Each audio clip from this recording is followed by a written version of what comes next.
Congress party India కూటమి ఒక అంశాన్ని చాలా తెర మీద తీసుకొస్తూ ఉంది. ముఖ్యంగా బీజేపీ మళ్ళీ అధికారంలోకి వస్తే రాజ్యాంగం ఉండదు, రిజర్వేషన్లను మొత్తం తీసివేస్తారు అనేటువంటి మాటను పదే పదే చెప్తూ వస్తూ ఉన్నారు. దాని విషయంలో ఒక వీడియో కూడా బయటకు వచ్చింది. ఆ వీడియో విషయంలో కూడా ఢిల్లీ పోలీసులు నిన్న గాంధీ భవన్ కాంగ్రెస్ పార్టీ ఆఫీస్కి వచ్చి మరీ నోటీసులు ఇచ్చినటువంటి సందర్భం కూడా కనబడతా ఉంది. నిజంగానే ఆ పరిస్థితికి దారి తీస్తుందా బీజేపీ మళ్ళీ అధికారంలోకి వస్తే? అంటే ఇప్పుడు మీరు జాగ్రత్తగా గత 10 సంవత్సరాలు కానీ, గత గుజరాత్లో ఉన్నటువంటి 30 సంవత్సరాల పరిపాలన కానీ, లేకపోతే వాళ్ళ భావజాలము, ఆర్ఎస్ఎస్ భావజాలము, బీజేపీ భావజాలం చూస్తే ఎట్లా ఉంటుందంటే పరిస్థితి వెరీ సింపుల్ అబ్బా. మన దేశంలో 2 భావజాలాలు ఉన్నాయి. ఒక భావజాలం ఏంటంటే అందరూ సమానంగా ఉండొద్దు. ఆయుధాలు సమానంగా ఉన్నాయా? మన చిరంజీవి సమానం చూసినావా? అదొక భావజాలం అన్నమాట. ఆ భావజాలం బీజేపీ భావజాలం. అందరూ సమానంగా ఉండొద్దు, కొద్దిమంది ధనవంతంగా ఉంటారు, మిగతా వాళ్ళంతా పేదరికంలో ఉంటారు, ఇదే సహజము, ఇదే సనాతన ధర్మం అనే దాంట్లో కూడా వాళ్ళు చెప్తూ ఉంటారు. సో ఇట్లా ఉంటుంది పరిస్థితి అనేది, అదొక భావజాలము. సో ఇంకొకటి రాజ్యాంగం భావజాలము. రాజ్యాంగం ఏం చెప్పింది మనకి? సో రాజ్యాంగ పరిషత్లో ఉన్నటువంటి 250 మంది అప్రూవ్ చేసినటువంటి రాజ్యాంగం, మనకి పెద్దలు ఇచ్చినటువంటి రాజ్యాంగం ఏదైతే ఉందో ఆ రాజ్యాంగంలో ఎంత చాలా క్లియర్గా చెప్పారు. సో సమానత్వము, సౌభాతృత్వము, సమాన్యాయము, సమస్వేచ్ఛ ఇవన్నీ చెప్పారు. వీటి మీద అంటే అందరూ సమానంగా ఉండాలనేది ఒక రాజ్యాంగ స్ఫూర్తి. సో ఈ 2 భావజాలాలు నడుస్తున్నాయి అన్నమాట. సో ఇది బీజేపీ సమానంగా ఉండొద్దు అనే భావజాలంలో ఉంది. సో రాజ్యాంగము ఏమో సమానంగా ఉండాలనే భావన ఉంది. సో న్యాచురల్గా ఇప్పుడు మాలాంటి వాళ్ళు కూడా రాజ్యాంగం ఎందుకు కాపాడుకోవాలనుకుంటున్నాము, ఎందుకు బీఆర్ఎస్ కేసీఆర్ గారు రాజ్యాంగం పక్కన పడేస్తుండు, ఎందుకు ఈరోజు చాలామంది బీజేపీ ఎంపీల నుంచి మనకి వీడియోలు వచ్చినాయి. ఇప్పుడు లేటెస్ట్గా అమిత్ షా వీడియో కరెక్ట్ కాకపోవచ్చు కాక, బోగస్ వీడియో కావచ్చు కాక, బట్ అలాంటి స్ఫూర్తి అంటే అలాంటి ఒక భావజాలం మాత్రము డెఫినెట్గా బీజేపీలో ఉంది. అంటే ఈ రాజ్యాంగం మార్చాలి. మొన్నటికి మొన్న అనంతనాగ్ ఎంపీ చెప్పిండు కదా, మాకు కొత్త గవర్నమెంట్ వస్తే మాకు ఎక్కువ సీట్లు వస్తే మేము రాజ్యాంగాన్ని మార్స్తామని చెప్పాడు కదా. అట్లాగే నార్త్ ఇండియాలో పుంకలుగా యాక్చువల్ వీడియోలు వచ్చినవి, ఫ్లాగ్స్, బీజేపీ ఫ్లాగ్స్ పెట్టుకొని SC down down, OBC down down అని వచ్చినటువంటి చాలా ఉన్నాయి కదా మన దగ్గర. అంటే సహజమైనటువంటి భావజాలము బీజేపీది ఏంటంటే రాజ్యాంగం స్ఫూర్తి కరెక్ట్ కాదు, సెక్యులర్ అనే పదం తీసేస్తున్నట్టున్నారు, సోషలిస్టం పదం తీసేస్తున్నట్టున్నారు, రేపు సమానత్వం పదం తీసిపడేస్తారు. సో సహజంగా కూడా ఏముంది రాజ్యాంగం అనేది. సో వాళ్ళు నిజంగా కూడా 2/3 కంటే ఎక్కువ వస్తే మార్చిపడడానికి అవకాశాలు ఉంటాయి. అంటే ఇప్పుడు మీరు వాళ్ళు చేసినటువంటి పనులు, ఉదాహరణకి కార్పొరేట్స్, సో కార్పొరేట్స్ని ఎట్లా ఎంకరేజ్ చేస్తున్నారు వాళ్ళు. సో ప్రతి ఒక్కటి ఆసుపత్రులు కార్పొరేషన్ చేస్తారు, స్కూళ్ళు కార్పొరేట్ చేస్తున్నారు, యూనివర్సిటీలు ప్రైవేటైజేషన్ చేస్తున్నారు. ఇవన్నీ అట్లాగే మనకు ఉన్నటువంటి ప్రభుత్వ రంగ సంస్థలు అమ్మేస్తున్నారు. ఇవన్నీ కూడా రిజర్వేషన్లు ఉండకుండా ఉండడానికి మాత్రమే ఇవన్నీ పనికొస్తాయి. ప్రైవేటైజేషన్ అంటే రిజర్వేషన్ స్కిల్లింగ్ అంతే.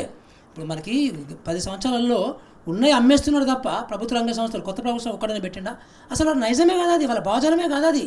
సో అందుకనే సహజంగానే బీజేపీ భావజాలము రాజ్యాంగ స్ఫూర్తికి విరుద్ధంగా ఉంటుంది. అందుకే మాలాంటోళ్ళు కాంగ్రెస్ పార్టీ పక్కన పెడితే, కాంగ్రెస్ పార్టీ ఈరోజు చెప్తుంది కానీ మాలాంటోళ్ళు ఎప్పటి నుంచో చెప్తున్నారు. సో బీజేపీ చాలా ప్రమాదకరమైనటువంటి ఒక వ్యవస్థ, అది ఒక పార్టీ కాదు, ఒక వ్యవస్థ అది. వాళ్ళ దగ్గర 200-300 అనుబంధ సంస్థలు ఉన్నవి. సో ఇప్పుడు నిన్నటికి కాక మొన్న కాకతీయ యూనివర్సిటీలో ప్రొఫెసర్లని అందరూ కొట్టింది కదా వాళ్ళు. అది వాళ్ళ సంస్కృతి, బీజేపీ సంస్కృతి, ఏబీపీ సంస్కృతి, ఆర్ఎస్ఎస్ సంస్కృతి. సో మనకు ఉస్మానియా యూనివర్సిటీలో 40-50 సంవత్సరాల క్రితం ఎంత ఘోరంగా హత్య చేస్తారు జార్జి రెడ్డిని, అది వాళ్ళ సంస్కృతి కదా. సో డెఫినెట్గా వీళ్ళది చాలా డేంజరస్ సంస్కృతి అంతా కూడా ఇది. రేపు ఇన్ని కోట్ల మంది విభిన్న జాతులు ఉన్నటువంటి ఈ దేశంలో వీళ్ళు రేపుతున్నటువంటి చిచ్చు ఏదైతే ఉందో, కులం చిచ్చు కావచ్చు, మతం చిచ్చు కావచ్చు, ఇవన్నీ చిచ్చులు చాలా ప్రమాదకరమైనటువంటి పరిస్థితి నెట్టుతుంది మనకి. సో ఈరోజు బీసీ యూత్ని, ఎస్సీ యూత్ని వీళ్ళు ఎంత ఘోరంగా వాట్సాప్ యూనివర్సిటీలలో అబద్ధాలు చెప్పుకుంటూ ఘోరమైన అబద్ధాలు చెప్తున్నారు. వీళ్ళు అంతా ఇంత అబద్ధాలు కాదు, ఎంత ఘోరమైన అబద్ధాలు చెప్తున్నారంటే అసలు హిట్లరు క్యాబినెట్ మినిస్టర్ గోబెల్స్ అనేవాడు చాలా ప్రముఖమైన వ్యక్తి అబద్ధాలు ఆడడంలో ప్రపంచ మానవ జాతి చరిత్రలో. ఆ గోబెల్స్ చరిత్రని వీళ్ళు తిరగరాస్తున్నారు. అన్ని అబద్ధాలు చెప్పుకుంటూ వీళ్ళు ఎందుకు చేస్తున్నారు, అది భయపడుతున్నారు, అందరం భయపడుతుంది. అందుకనే వీళ్ళు రిజర్వేషన్స్ రద్దు చేసే భావజాలమే వీళ్ళది. ఛత్తీస్గఢ్లో మావోయిస్టుల ఎన్కౌంటర్లు చాలా జరుగుతూ ఉన్నాయి. మావోయిస్టుల ఎన్కౌంటర్లు జరుగుతూ ఉంటే ఈ మానవ హక్కులకు సంబంధించినటువంటి వాళ్ళు, కొంతమంది సోషలిస్టులు, కొంతమంది ఏం మాట్లాడుతూ ఉన్నారంటే ఇది హత్యలు, ప్రభుత్వం చేస్తున్నటువంటి హత్యలు అని చెప్తా ఉన్నారు. కాంగ్రెస్ గవర్నమెంట్ ఉన్నన్ని రోజులు ఒక్క ఎన్కౌంటర్ కూడా కనబడలేదు. ఇప్పుడు పదుల సంఖ్యలో మావోయిస్టుల పేరు మీద లేకపోతే అక్కడ ఉన్నటువంటి నక్సలైట్స్ పేరు మీద వాళ్ళని ఎన్కౌంటర్ చేస్తున్నారు. వాళ్ళు సాధారణమైనటువంటి పౌరులు అనేటువంటి మాట కూడా వినడుతూ ఉంది. మీ ఆలోచన ప్రకారం ఇవి కరెక్ట్ అంటారా ఈ ఎలక్షన్ సమయంలో? ఇప్పుడు నక్సలైట్స్ని ఎన్కౌంటర్ చేయడం అనేది అన్ని ప్రభుత్వాలు చేసినాయండి. చంద్రబాబు తెలుగుదేశం ప్రభుత్వం ఉన్నప్పుడు కూడా ఎన్కౌంటర్స్ అయినవి, కాంగ్రెస్ గవర్నమెంట్ ఉన్నప్పుడు ఎన్కౌంటర్స్ అయినవి, బీజేపీ ఉన్నప్పుడు కూడా ఎన్కౌంటర్స్ అయినవి. ఎన్కౌంటర్లకి బీజేపీ మాత్రమే చేస్తారని అనడానికి లేదు కానీ, బట్ ప్రధానంగా ఏంటంటే నక్సలిజం అనేది అదొక టోటల్ డిఫరెంట్ భావజాలం. కమ్యూనిజము, లెనినిజము, మార్క్సిజము, మావోయిజము ఇవన్నీ కూడా ఏంటంటే అందులో కొంచెం తీవ్రవాదం ఎక్కువ ఉంటుంది, తీవ్రవాదం తక్కువ ఉంటుంది. సో ఇవన్నీ ఉంటాయి కానీ బట్ అదొక డిఫరెంట్ భావజాలం ఆల్టుగెదర్. సో అది వాళ్ళు అసలు డెమోక్రసీ నమ్మరు. సో ఇవన్నీ ఉన్నాయన్నమాట అందులో.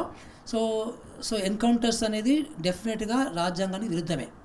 సో నిజంగా కూడా వీళ్ళకి ఓపిక ఉంటే ఎన్కౌంటర్ చేసి మేము తీసేస్తామంటే అది రాజ్యాంగ విరుద్ధం, అది కరెక్ట్ కాదు. మీరు కావాలనుకుంటే వాళ్ళని పట్టుకోండి. సో వాళ్ళని ఇప్పుడు వరవరరావు గారు ఉన్నారు, వరవరరావుని జైలు వేశారు. సో కోర్టులు వాళ్ళు నడుస్తూ ఉంది అది. సో మీరు ఆ రకంగా మరి ఏ నక్సలైట్స్ అయినా కావచ్చు, ఇంకెవరైనా కావచ్చు, వాళ్ళని కూడా మీరు అరెస్ట్ చేసి మీరు జైల్లో పెట్టండి, వాళ్ళని కోర్టులు తీసుకెళ్ళండి, కోర్టు నిర్ణయిస్తుంది ఏంటనేది. అంతేగాని మీరు టపా కాల్ చేయడం అనేది తప్పు కాదు, అది ఏ ప్రభుత్వంలో కావచ్చు. ఎన్కౌంటర్ అనేది డెఫినెట్గా కరెక్ట్ కాదు. అది చాలా అప్రజాస్వామికము. అది ఎక్కడ కూడా ఏ దేశంలో కూడా ప్రజాస్వామిక దేశం అన్న దేశంలో ఎన్కౌంటర్లు జరగకూడదు. అది ఖండించాల్సిందే అది. సో అట్లని చెప్పేసి మనం ఆ భావజాలను సపోర్ట్ చేస్తున్నట్టు కానే కాదు అసలు. అది ఒక డిఫరెంట్ భావజాలము. అది దాన్ని పెద్ద డిబేట్ జరగాలి, అది వేరే విషయం అది. బట్ ఎన్కౌంటర్స్ మాట కరెక్ట్ కాదు.